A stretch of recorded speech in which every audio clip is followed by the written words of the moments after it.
ஒரு நாள் காடில் ஒரு பெரிய சிங்கம் தூங்கிக் கொண்டிருந்தது. அப்போது ஒரு சிறிய எலி அங்கு ஓடி வந்து சிங்கத்தின் உடலில் ஏறி விளையாடத் தொடங்கியது. தூக்கத்தில் இருந்த சிங்கம் திடீரென விழித்து கோபத்துடன் எலியை தனது பெரிய கைகளில் பிடித்துக் கொண்டது. "சிறிய எலி, உன்னை இப்போதே சாப்பிட்டு விடுவேன்!" என்று சிங்கம் கர்ஜித்தது. அச்சத்தில் நடுங்கிய எலி பணிவுடன் பேசினது. "அரசே, தயவு செய்து என்னை விடுங்கள். ஒரு நாள் உங்களுக்கு நானும் உதவக்கூடும்." சிங்கம் சிரித்துவிட்டு, "சிறிய எலி என்ன உதவி செய்ய முடியும்?" என்று நினைத்தாலும் நல்ல மனதால் எலியை விடுவித்தது. சில நாட்கள் கழித்து அந்த சிங்கம் வேட்டைக்காரர்கள் போட்ட வலையில் சிக்கி கர்ஜித்து போராடியது. அதை கேட்ட எலி அங்கே ஓடி வந்து வலையின் கயிறுகளை தன் கூர்மையான பற்களால் கடித்து கிழித்து சிங்கத்தை விடுவித்தது.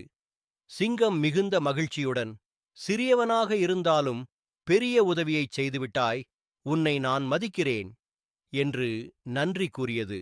கதைப்பாடம்: சிறியவர்களை தாழ்வாக எண்ணக்கூடாது. அவர்களின் உதவி பெரியவர்களுக்கும் பயன்படலாம்.